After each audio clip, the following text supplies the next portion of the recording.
नमस्कार। भारत का परमाणु शक्ति बनने का सफर, ये कहानी अपने आप में कमाल की है। यह सिर्फ विज्ञान या तकनीक की कहानी नहीं है।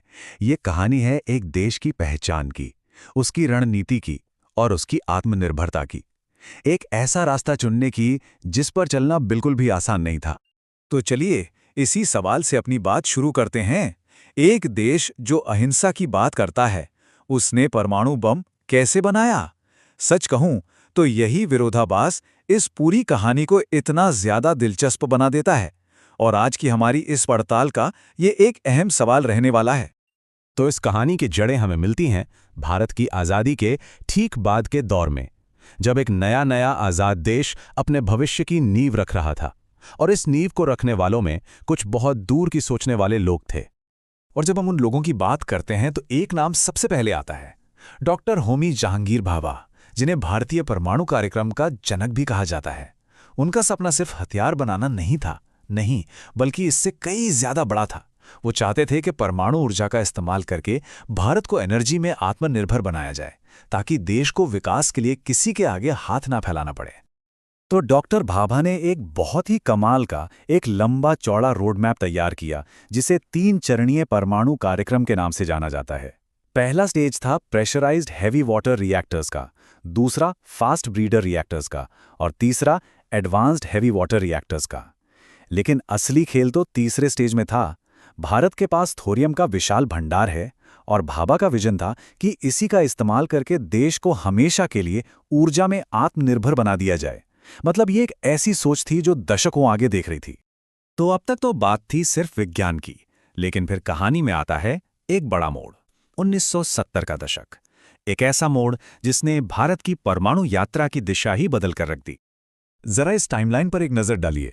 1948 में परमाणु ऊर्जा आयोग के बनने से लेकर 2003 में परमाणु सिद्धांत को औपचारिक रूप देने तक हर एक पड़ाव बहुत जरूरी था। लेकिन अभी हमारा फोकस है 1974 पर, जब स्माइलिंग बुद्धा परीक्षण किया गया। तो ये शांतिपूर्ण परमाणु विस्फोट या PNE आखिर था क्या? सच कहूं तो ये शब्दों का एक बहुत ही होशियार इस्तेमाल था। भारत ने दुनिया को ये बताया कि ये टेस्ट मिलिट्री मकसद के लिए नहीं है, बल्कि सिविलियन कामों के लिए है, जैसे कि मान लीजिए बांध या नहरें बनाने की तकनीक को विकसित करना। ये एक बेहतरीन उदाहरण है कि कैसे जियोपॉलिटिक्स में सही शब्दों का चुनाव कितना मायने रखता है। और इस आधिकारिक लाइन को और भी पुख्ता किया उस वक्त के प्रधानमंत्री इंदिरा गांधी के इस बयान ने। उन्होंने साफ साफ कहा, चिंता की कोई बात नहीं है, यह सिर्फ एक शांतिपूर्ण विस्फोट था। इस एक लाइन ने दुनिया को भारत की नीयत के बारे में सोचने पर मजबूर कर दिया, भले ही पर्दे के पीछे क्या चल रहा था इस पर सबको यकीन ना हो। चलिए अब थोड़ा टाइम में आगे चलते हैं। 1990 के दशक के आखिर में ये वो दौर था जब भारत ने अपनी परमाणु स्थिति को लेकर दुनिया के सामने एक बहुत बड़ा और निर्णायक ऐलान किया। मई 1998 पोखरण की जमीन एक बार फिर गूंज उठी। भारत ने एक के बाद एक 5 परमाणु परीक्षण किए और इस बार दुनिया के सामने खुलकर खुद को एक परमाणु शक्ति संपन्न देश घोषित कर दिया। ये वो पल था जब भारत ने दशकों से चली आ रही अपनी परमाणु अस्पष्टता का पर्दा हटाया और दुनिया को दिखा दिया कि वो एक न्यूक्लियर पावर है।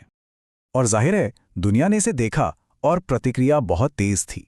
अंतर्राष्ट्रीय स्तर पर भारत की कड़ी निंदा हुई।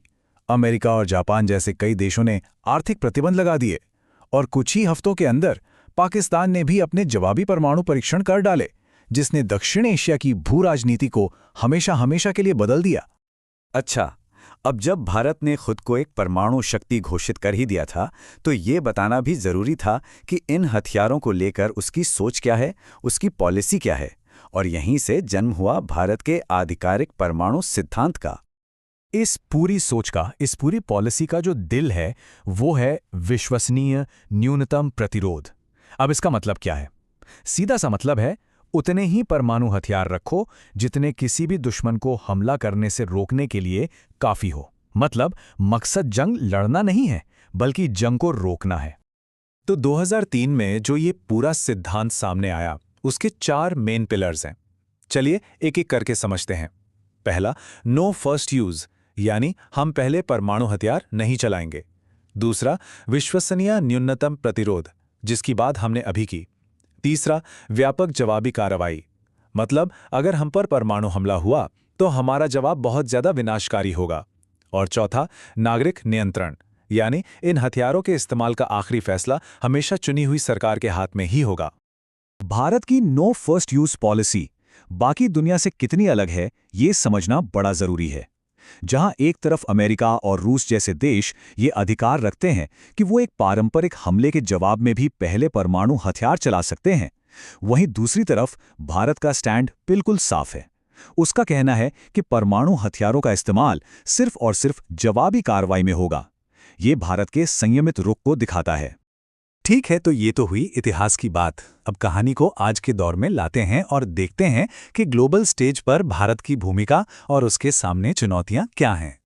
ये टेबल बहुत कुछ साफ कर देती है कि भारत एनपीटी और सीटीबीटी जैसी बड़ी अंतर्राष्ट्रीय संधियों से बाहर क्यों रहा।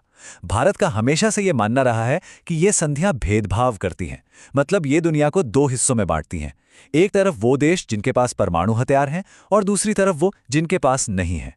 भारत का कहना है कि जब तक पूरी दुनिया से परमाणु हथियार खत्म करने की कोई साफ समय सीमा तय नहीं हो जाती, तब तक वो इन पर दस्तखत नहीं करेगा। और आज के दौर में भारत के सामने एक बड़ी डिप्लोमैटिक चुनौती है, वो है न्यूक्लियर सप्लायर्स ग्रुप यानी एनएसजी की मेंबरशिप हासिल करना। ये सदस्यता भारत के सिविलियन न्यूक्लियर प्रोग्राम के लिए बहुत जरूरी है। इससे भारत को एडवांस न्यूक्लियर टेक्नोलॉजी मिल सकेगी जो डॉक्टर भाभा के ऊर्जा में आत्मनिर्भरता के सपने को पूरा करने में मदद करेगी। और आखिर में एक सवाल, एक ऐसा सवाल जो हमें सोचने पर मजबूर करता है। आज जब पूरी दुनिया में तनाव पड़ रहा है, तो क्या भारत का ये संयम का सिद्धांत, ये नो फर्स्ट यूज की पॉलिसी, क्या ये हमेशा कायम रह पाएगी? ये एक ऐसा सवाल है जो भारत की रणनीतिक स्वायत्तता की कहानी को सीधे भविष्य से जोड़ता है। सोचने के लिए एक बहुत जरूरी सवाल।